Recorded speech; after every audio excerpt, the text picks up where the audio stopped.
தாவீதை எப்படியெல்லாம் பேசினார்கள் என்பதற்கான சாம்பிள் இங்கே இருக்கிறது. அவர்கள் அப்படி வசை பாடிய போது தாவீது அங்கிருந்து காமாக போய்விட்டான். எதிர்த்தொரு வார்த்தை பேசல. உண்மையில் தாவீது தன் சகோதரர்கள் எல்லோரை காட்டிலும் மிகுந்த பலத்தையுடையவன், மிகுந்த அழகுள்ளவன், தேவனுடைய ஆவியை உடையவன், மாத்திரமல்ல யுத்தத்தில் கைதேர்ந்தவன். ஆனாலும் திரும்ப எதிர்த்த ஒரு வார்த்தை பேசல. காரணம் என்ன? தாழ்மை, தன்னிடமிருந்த பணிவு. இப்பொழுதும் இந்த வார்த்தையை கேட்கிற சகோதர சகோதரிகளே, தாழ்மை என்பது ஏதோ கையாலாகத்தான் அல்லங்க. மீக்னஸ் என்றால் வீக்னஸ் அல்ல. தாழ்மை என்றால் திரும்ப அடிக்க முடிந்திருந்தும் கூட மௌனமாய் சகித்துக் கொள்வதுதான் தாழ்மை பண்பு. அது தேவனுடைய அற்புத குணம். இந்த 2 பைகளையும் எடுத்துக்கொண்டு தந்தையின் வார்த்தைக்கு கீழ்ப்படிந்து அன்று யுத்தகளத்திற்குள் தாவீது நுழைந்திராவிட்டால் கோலியாத்தை எதிர்கொண்டிருக்க சான்ஸ் இருந்திருக்காது. அந்த நாளும் எல்லா நாட்களைப் போலவே சாதாரணமான நாள்தான். வழக்கம் போல தகப்பன் வேலை தருவதைப் போல அன்றும் அந்த வேலையை கொடுத்தார். இன்னொரு வேலையை சேர்த்துக் கொடுத்தார். இருந்தாலும் தந்தை சொல்லுகிற வேலையை செய்வதற்கு தாவீது ஒரு நாளும் தயங்கினவன் அல்ல. காரணம், சிறு வயதிலிருந்தே அவனுடைய தாய் அவனுக்கு என்ன கற்றுக் கொடுத்திருந்தாள்? நல்லா வயிறு முட்டை தின்னுட்டு கொரட்டை போட்டு மணிக்கணக்க எப்படி தூங்கணுமோ என்பதையா கற்றுக் கொடுத்திருந்தாள்? இந்த அநேக குடும்பங்கள் குலைந்து போக முக்கிய காரணம் தூங்கு மூஞ்சித்தனம். கணவனோ மனைவியோ பொறுப்புகளை மறந்து நேரமும் தூங்கிக்கிட்டு இருந்தா அந்த குடும்பத்துல சனி பிடிச்சிரும். நம்மத்தில் யாராவது இருக்கீங்களா? எப்ப பார்த்தாலும் தூங்கிக்கிட்டு இருக்கிற கணவன்மார் அல்லது மனைவிமார், எப்ப பார்த்தாலும் தூங்குகிற பிள்ளைகள் இருக்கீங்களா? ஜாக்கிரதை. பைபிள் தெளிவாக சொல்லுகிறது, தரித்திரம் பிடிச்சிரும் வீட்டுல. ஆனால் தாவீதுக்கு அந்த தரித்திரம் இல்லைங்க. காரணம், அவனுடைய தாய் அப்படி வளர்த்திருந்தாள். தாய் என்ன சொல்லி வளர்த்திருந்தாள்? கடினமாய் உழைக்கணும் மகனே. தேவன் யாரை இஷ்டப்படுவார் தெரியுமா? கஷ்டப்பட்டு உழைக்கிறவர்களைத்தான் தேவன் இஷ்டப்படுகிறவராயிருக்கிறார்.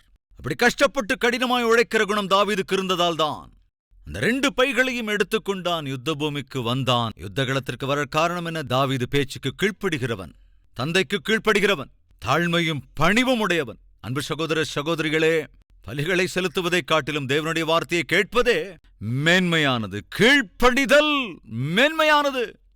பேச்சை கேட்கிறவங்களா இருங்க, கீழ்ப்படுகிறவங்களா இருங்க. வேலை செஞ்சுக்கிட்டு இருக்கீங்களா? உங்கள் மேலதிகாரியிடம் கீழ்ப்படிதலோடு நடந்து கொள்ளுங்கள். சொல் பேச்சு கேட்கிறவங்களா, கடினமா உழைக்கிறவங்களா, தயவு செஞ்சிருங்க. வேலைக்கு தப்பி ஓடுறவங்களா இருக்காதீங்க. அன்னைக்கு அந்த 2 பைகளையும் சுமந்து கொண்டு யுத்த களத்திற்கு தாவீது வராமல் இருந்திருந்தால் கோலியாத்தை பார்த்திருக்க மாட்டான். கோலியாத்தை பார்த்தபோது, அவன் விடுத்த சவால்களை கேட்டபோது தாவீது என்ன செய்யறான்?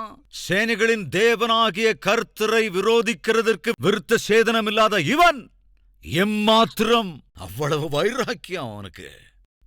இந்த வைராக்கியத்தை கண்ட சவுல், என்னையா நீ போய் கோலியாத்தை கொன்னுடுவேன், உன்னால அது எப்படி சாத்தியம்? அவன் சின்னதிலிருந்தே பெரிய யுத்த வீரன்யா. இந்த கோலியா சின்ன வயசுலயே யுத்த சூரனா இருக்கலாம், வீரனா இருக்கலாம். என்ன பத்தி நீங்க முதல்ல தெரிஞ்சுக்கங்க. அப்படி என்ன உன்னை பத்தி தெரிஞ்சுக்கணும்? நான் ஆடுகளை மேய்க்கிற போது, எது யுத்தம் செய்கிற போது அப்படின்னு சொல்லலாம். அவன் என்ன சொல்றான் பாருங்க, நான் ஆடுகளை மேய்க்கிற போது. ஓ, நீ ஆடு மேய்ப்பனா? இருங்க, அவ்வளவு சிம்பிளா நினைச்சுக்காதீங்க.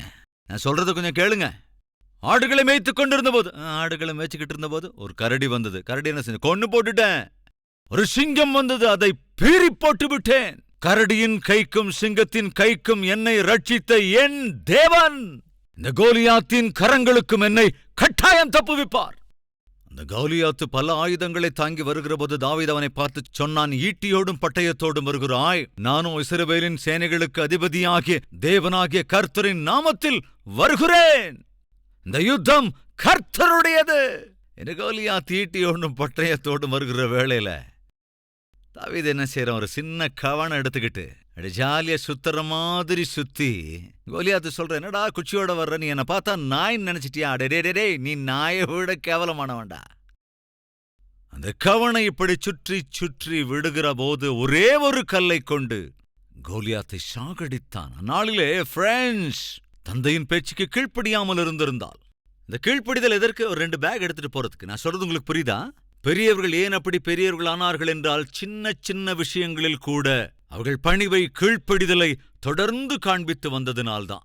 தன் தகப்பன் தந்த 2 பேக் அவன் எடுத்துக்கிட்டு, நீ போடா யுத்தகலத்துக்குன்னு சொன்னப்ப, சரி டாடி அப்படின்னு கீழ்ப்படிந்து யுத்தகலத்துக்கு அவன் சென்ற வேளையில போகும்போது 2 பேகை எடுத்துட்டு போனா, ஆனா வரும்போது கவனிங்க, ஒரு கையில கோலியாத்தினுடைய தலையை பிடித்திருக்கிறான், இன்னொரு கையில கோலியாத்தினுடைய பட்டயத்தை பிடித்திருக்கிறான். அப்படிதான் பட்டணத்துக்குள்ள நுழைறான். என் ஆண்டவர் கஷ்டப்படுகிறவர்களை இஷ்டப்படுகிறவர். என் ஆண்டவர் தமக்கு கீழ்ப்படுகிறவர்களுக்கு அவர்களுக்கு எதிரான நிலைமைகளை, சத்துருக்களை கீழ்ப்படுத்துகிறவர். என் அன்பு சகோதரனே, சகோதரியே, மனிதர்கள் உன்னை கண்டுகொள்ளாமல் இருக்கலாம், உன்னை சுற்றி இருக்கிறவர்கள் உன்னை நேசிக்காமல் இருக்கலாம், தயவதாட்சியன்யமின்றி உன்னை புறம்பாக்கி வேடிக்கை பார்க்கலாம். ஆனால் நீ தேவனுடைய பார்வையில் உண்மையாய் உத்தமமாய் இருப்பாய் என்றால் என் தேவன் உன்னை கனப்படுத்துகிற நாள் சீக்கிரத்தில் வரப்போகிறது. நீ விசுவாசிப்பா என்றால் என்னோட கூட ஜெபத்தில் ஒருமனப்படுவாயா?